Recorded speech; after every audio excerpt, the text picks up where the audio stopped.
Ma femme a demandé le divorce parce que sa meilleure amie l'a persuadée que je la trompais avec une femme que je n'avais jamais rencontrée, la preuve étant une histoire détaillée selon laquelle on m'aurait vu au restaurant Le Vesuvio le 15 mars, tenant la main et embrassant une brune au bar. Alors que ce soir-là, j'étais dans une salle de conférence à 80 km de là pour présenter les bilans trimestriels devant 12 collègues qui pouvaient tous confirmer exactement où je me trouvais. Les faits n'avaient aucune importance car quelques heures seulement après l'appel de Mélanie, Claire avait fait sa valise, s'était installée dans la chambre d'amis de sa meilleure amie et avait cessé de répondre à mes messages, et dès le lendemain matin. Elle contactait un avocat spécialisé en divorce. 8 années de mariage ont commencé à s'effondrer sur la base de captures d'écran qu'elle ne m'a jamais montrées et d'accusations qu'elle ne m'a jamais demandé d'expliquer, et pendant que j'appelais des conseillers conjugaux en demandant une chance de prouver mon innocence. Mélanie publiait des statuts soigneusement rédigés sur les réseaux sociaux parlant de soutenir ses amis face à la trahison et de connaître sa propre valeur. Elle jouait parfaitement le rôle de la meilleure amie protectrice, réconfortant ma femme à travers les retombées d'un mensonge qu'elle avait elle-même soigneusement construit, et 6 mois plus tard, les papiers étaient signés, notre maison vendue, nos finances divisées. Et tout ce que nous avions bâti ensemble était réduit à des documents juridiques et des pièces silencieuses, tout ça parce que Claire avait fait confiance au mensonge de sa meilleure amie plutôt qu'à son mari. Je pensais que l'histoire s'arrêtait là, mais à 2 heures du matin, mon téléphone a sonné, c'était Sophie, une de nos amies communes, qui pleurait, s'excusait et me demandait si j'étais assis car elle avait des captures d'écran. Des preuves que la liaison n'avait jamais existé et que la personne qui avait détruit mon mariage avait tout avoué par écrit.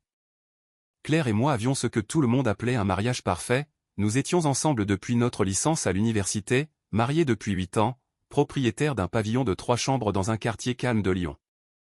Et nous avions un compte épargne commun pour un grand voyage en Italie que nous planifions depuis notre lune de miel. Nous organisions des dîners où nos amis plaisantaient sur nos objectifs de couple, nous avions nos routines, le café ensemble chaque dimanche matin, des sorties en amoureux 2 fois par mois.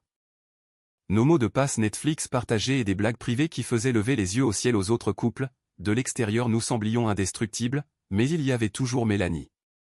Elle avait été la colocataire de Claire à la fac, son témoin à notre mariage et la première personne que ma femme appelait pour chaque nouvelle, bonne ou mauvaise, elle s'envoyait des SMS constamment. Partageait tout et avait ce genre d'amitié intense qui me donnait l'impression d'être la 5e roue du carrosse dans mon propre mariage. Avec du recul, je vois les signaux d'alarme que j'ai ignorés, car Mélanie avait l'habitude de tout ramener à elle, comme la fois où elle a gâché la fête d'anniversaire surprise de Claire en arrivant ivre et en déclenchant une dispute. Ou quand elle a convaincu Claire d'annuler notre dîner d'anniversaire de mariage parce qu'elle avait besoin de soutien pour une énième crise sentimentale. Chaque décision majeure que nous essayions de prendre en couple passait d'une manière ou d'une autre par Mélanie d'abord, et quand je le faisais remarquer. Claire se mettait sur la défensive en disant que j'étais juste jaloux et que je ne comprenais pas les amitiés féminines car Mélanie était là pour elle depuis plus longtemps que quiconque.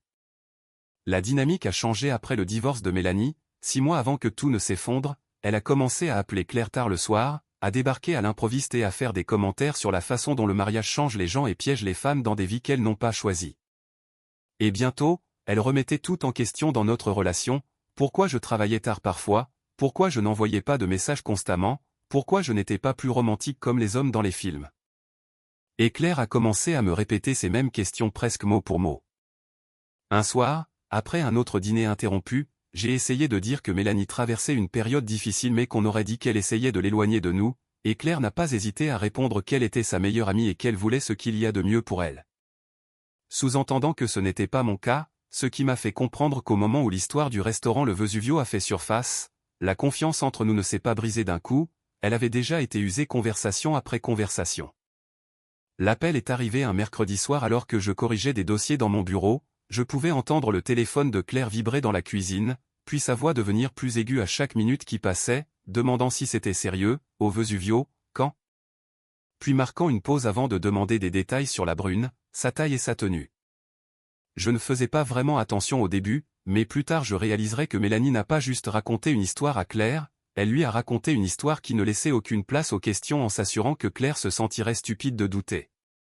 Mais quelque chose dans le ton de Claire m'a fait m'arrêter quand elle a demandé s'il lui tenait la main et si elle était absolument sûre que c'était lui. C'est là que j'ai compris qu'elle parlait de moi. L'appel a duré encore 10 minutes pendant lesquelles Claire faisait les 100 pas dans la cuisine en demandant des détails et en notant des choses, et quand elle a raccroché, l'ambiance de la maison avait changé. 20 minutes plus tard, elle se tenait dans l'encadrement de la porte de mon bureau, le visage pâle, son téléphone dans une main et un bloc-notes rempli de points dans l'autre, me disant qu'elle avait besoin de me demander quelque chose et qu'elle voulait la vérité. Alors je lui ai demandé ce qu'il se passait. Elle m'a demandé où j'étais le 15 mars, le soir des présentations trimestrielles. J'ai ouvert mon agenda pour lui montrer que j'étais au bureau pour des réunions tardives et que je n'étais pas rentré avant presque 22 heures. Mais elle m'a dit que Mélanie m'avait vu au Vesuvio ce soir-là avec une autre femme. Je l'ai regardée en disant que c'était impossible et que je n'étais même pas près du quartier du Vesuvio, mais elle a continué en décrivant la femme, une brune, environ ma taille, robe rouge, et que nous nous tenions la main au bar. J'ai rétorqué que j'étais en train de faire une présentation au service comptabilité et que 12 personnes pouvaient confirmer ma présence, mais elle n'a rien noté. Elle a fermé son carnet en disant que Mélanie ne mentirait pas sur une chose pareille car c'était sa meilleure amie. Elle a glissé son téléphone dans sa poche et m'a regardé comme si la conversation était déjà terminée, et c'est à ce moment-là que j'ai compris que quelque chose s'était brisé et qu'on ne me donnerait pas la chance de le réparer. Claire a fait ses valises le soir même. Je suis resté dans l'encadrement de la porte de la chambre à la regarder sortir les vêtements de notre dressing commun, pliant chaque pièce avec la même précision qu'elle utilisait pour tout, les plaçant dans la valise que nous avions achetée pour notre voyage de noces. Elle a pris son ordinateur portable, ses livres préférés, la boîte à bijoux que sa grand-mère lui avait donnée et la photo encadrée d'elle et Mélanie à leur remise de diplôme, s'arrêtant brièvement au-dessus de la commode comme si elle faisait l'inventaire. Ne faisant pas ses bagages comme quelqu'un qui part en colère, mais comme quelqu'un qui nettoie un dégât, ce qui faisait plus mal que n'importe quel cri car cela signifiait qu'elle avait déjà accepté une version de moi qui n'existait pas. Elle a laissé derrière elle la photo de notre mariage, celle où nous rions tous les deux à une blague de son père, et quand j'ai demandé où elle allait même si je le savais déjà. Elle a répondu sans hésiter qu'elle allait chez Mélanie qui lui avait dit qu'elle pouvait rester aussi longtemps que nécessaire. J'ai essayé de lui dire qu'on pouvait ralentir et en discuter, mais elle a fermé la valise en disant qu'il n'y avait rien à discuter, que je lui avais menti en face alors qu'elle me faisait confiance, et malgré mes protestations disant que je n'avais jamais mis les pieds au Vesuvio. Elle a roulé sa valise vers la porte avec l'efficacité de quelqu'un partant en voyage d'affaires, disant qu'elle reviendrait chercher le reste de ses affaires le week-end, et la porte s'est refermée derrière elle. 8 ans de vie commune sont devenus une maison pleine d'espaces vides, sa brosse à dents est restée là où elle était, sa tasse à café préférée est restée intouchée dans l'évier, et le silence semblait permanent. En moins de 24 heures, l'histoire s'est répandue, je ne l'ai pas appris directement mais par de petits signes, des messages restés sans réponse, des appels qui sonnaient plus longtemps que d'habitude. Un groupe WhatsApp dont je faisais partie depuis des années qui est devenu silencieux du jour au lendemain.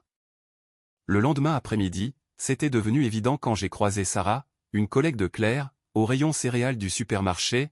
Elle a immédiatement détourné le regard et quand j'ai prononcé son nom, elle m'a regardé comme si j'avais commis un crime innommable. Me disant qu'elle ne pouvait pas croire ce que j'avais fait alors que Claire est l'une des personnes les plus gentilles qu'elle connaisse. J'ai dit qu'il y avait une erreur, mais elle a secoué la tête en disant que Mélanie leur avait tout raconté, et cette phrase m'a suivi partout, les amis ont cessé de m'inviter, les projets de week-end ont disparu, les gens que je connaissais depuis des années changeaient de trottoir en me voyant. Pendant ce temps, Mélanie publiait des mises à jour sur le soutien aux amis trahis, récoltant des commentaires pleins de sympathie de gens qui n'avaient jamais demandé ma version de l'histoire. 2 semaines après le départ de Claire, je l'ai appelée pour lui dire qu'il fallait qu'on parle car la situation devenait hors de contrôle. Elle a accepté de me rencontrer au cabinet du docteur Martin, le conseiller conjugal que nous avions vu une fois 3 ans plus tôt. Mais quand Claire est entrée dans le cabinet, j'ai su que mon espoir était vain car elle s'est assise les bras croisés, tournée loin de moi, ses réponses étant courtes et froides. Quand le thérapeute a demandé ce qu'il faudrait pour qu'elle envisage de travailler sur notre couple, elle a répondu qu'elle voulait une explication honnête qu'elle n'obtiendrait pas, alors j'ai sorti mon téléphone et ouvert mon agenda du 15 mars. Lui donnant les noms et coordonnées de chaque collègue présent, offrant mes relevés bancaires et téléphoniques pour prouver que je n'étais pas près du Vesuvio, mais elle n'a pas regardé l'écran, n'a posé aucune question et a juste attendu la fin de la séance. 3 semaines plus tard, une enveloppe du cabinet d'avocat Lefebvre est arrivée dans ma boîte aux lettres. Claire avait demandé le divorce, et j'ai étalé les papiers sur la table de la cuisine où nous avions pris le petit déjeuner ensemble pendant 8 ans. Lisant le langage juridique qui réduisait notre mariage à des lignes comptables. Mon avocat, Maître Durand, m'a expliqué qu'elle demandait la moitié de la valeur de la maison, la moitié de l'épargne commune et une pension alimentaire compensatoire temporaire, ce qui est standard, et bien que j'ai répété que je n'avais rien fait de mal. Il m'a rappelé que le tribunal ne cherchait pas de coupable mais divisait simplement ce que nous avions construit. J'ai signé le mandat et regardé 8 ans de mariage se transformer en numéro de dossier, et alors que la procédure avançait, les conséquences sociales s'aggravaient, les conversations s'arrêtaient quand j'entrais dans un café, les gens à la salle de sport évitaient mon regard. Et l'histoire voyageait vite et sans nuance. J'ai commencé à remarquer la même phrase partout, Mélanie l'a vu, Mélanie ne mentirait pas, Mélanie a été si solidaire. Jusqu'à ce que je croise Marc à la banque qui m'a dit que ça lui semblait familier parce que Mélanie avait fait quelque chose de similaire des années auparavant avec un autre couple, Jake et Emma, apparaissant toujours au début de la rupture, jamais au début de la relation. Je n'ai confronté personne, je n'ai pas corrigé l'histoire, j'ai juste écouté, et c'est à cette époque que Sophie a commencé à agir différemment, semblant distraite et mal à l'aise quand on se croisait, évitant mon regard lors d'une fête d'anniversaire et partant tôt. 2 jours plus tard, je l'ai vue assise seule dans un café près de mon bureau, fixant son téléphone avec la mâchoire serrée, et quand elle m'a vu, elle a verrouillé son écran et forcé un sourire, mais en partant, elle a hésité. Sa main restant sur le dossier de la chaise plus longtemps que nécessaire, et j'ai compris que l'histoire n'était pas finie. L'appel est arrivé à 2h17 un mardi alors que j'étais assis à la table de la cuisine devant les documents juridiques, c'était Sophie, la voix mince et tendue, me demandant si j'étais réveillé et disant qu'elle devait me dire quelque chose sur Claire et ce qui s'était vraiment passé. Mais pas au téléphone. 20 minutes plus tard, nous étions assis dans nos voitures sur le parking d'un restaurant routier ouvert 24h24, fenêtres entr'ouvertes, moteur tournant pour combattre le froid, et Sophie, les mains crispées sur son téléphone, m'a avoué qu'elle aurait dû parler plus tôt mais qu'elle avait peur de Mélanie car elle ne laisse personne la contredire sans conséquence. Elle m'a dit que l'histoire du Vesuvio n'était jamais arrivée, que Mélanie avait tout inventé, le restaurant, la femme, le rendez-vous, et qu'elle lui avait envoyé des SMS à ce sujet la veille d'appeler Claire. Elle a déverrouillé son téléphone, les mains tremblantes, et me l'a tendu par la fenêtre, me montrant les premiers messages datés du 14 mars où Mélanie disait qu'elle en avait assez de voir Claire gâcher sa vie avec quelqu'un qui ne l'appréciait pas et qu'elle méritait mieux. J'ai fait défiler les messages où Sophie demandait de quoi elle parlait et Mélanie répondait qu'elle savait exactement quoi faire, donnant ensuite les détails du mensonge, Vesuvio demain soir, brune, robe rouge, assise au bar, les détails comptent si tu veux que ce soit crédible. Mes mains tremblaient en lisant la suite où Mélanie confirmait avoir appelé Claire pour accélérer les choses, affirmant que c'était assez vrai et que si j'étais un meilleur mari, Claire ne douterait pas, et plus loin, des semaines plus tard, Mélanie écrivait que Claire allait mieux sans moi. Qu'elle lui avait rendu service et qu'elle était fière de la façon dont cela s'était passé car leur mariage n'était pas solide si Claire lui faisait plus confiance qu'à moi. J'ai rendu le téléphone lentement, réalisant qu'elle avait tout détruit, et Sophie, en larmes, m'a dit qu'elle avait regardé faire sans rien dire, perdant ma femme, mes amis et ma réputation. Mais qu'elle ne pouvait plus vivre avec ça et que d'autres personnes avaient vu ces messages dans des groupes de discussion sans rien dire par peur de Mélanie qui gardait des dossiers sur tout le monde ou prétendait le faire. Mélanie n'avait pas besoin de vrais dossiers pour faire peur, juste d'une réputation de ruiner quiconque la défiait, mais Claire avait choisi de la croire, guidée vers cette conclusion depuis des mois voire des années.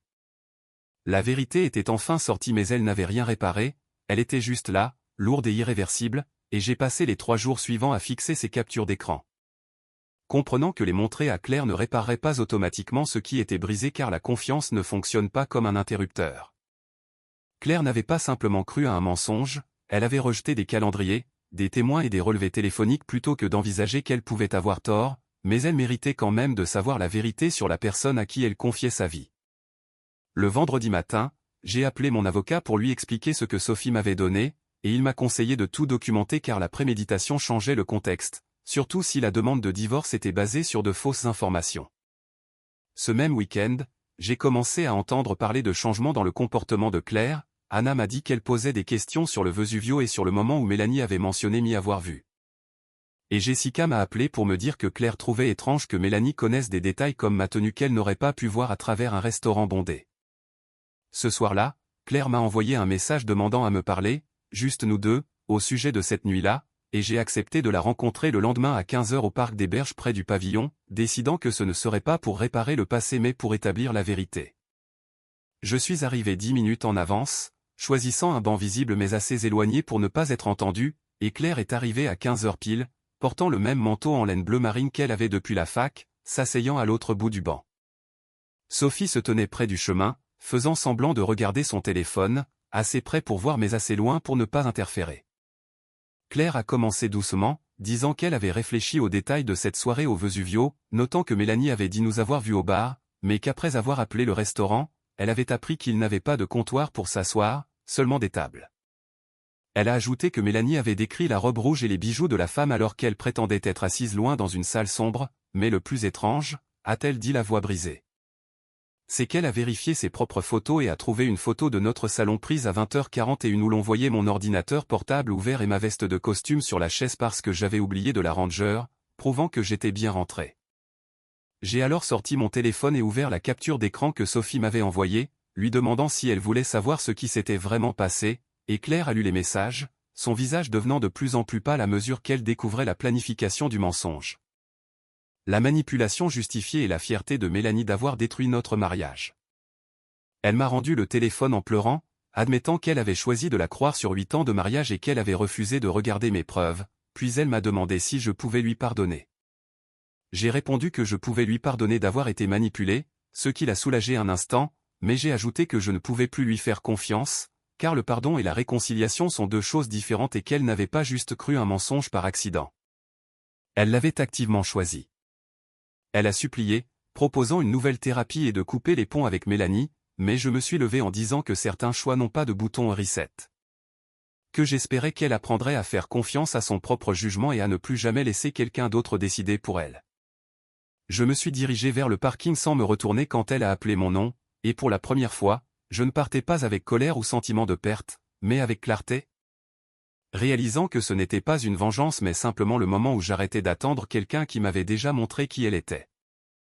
Sophie m'a tenu au courant les semaines suivantes, les captures d'écran ont circulé rapidement dans notre cercle social et une fois que les gens ont réalisé ce que Mélanie avait fait, la réaction a été brutale, Anna et Jessica ont coupé les ponts, suivis par la plupart des collègues de Claire. Mélanie a essayé de se défendre en disant que c'était sorti de son contexte, mais trop de gens se souvenaient qu'elle avait déjà fait des choses similaires, et quand votre réputation repose sur les secrets des autres, tout s'effondre quand la fondation cède. Claire a lancé une campagne pour me reconquérir avec des appels, des messages d'excuses détaillés, des fleurs à mon bureau et des apparitions à mon café habituel, allant même jusqu'à demander à mon avocat s'il y avait un moyen d'arrêter le divorce, mais j'ai tout ignoré.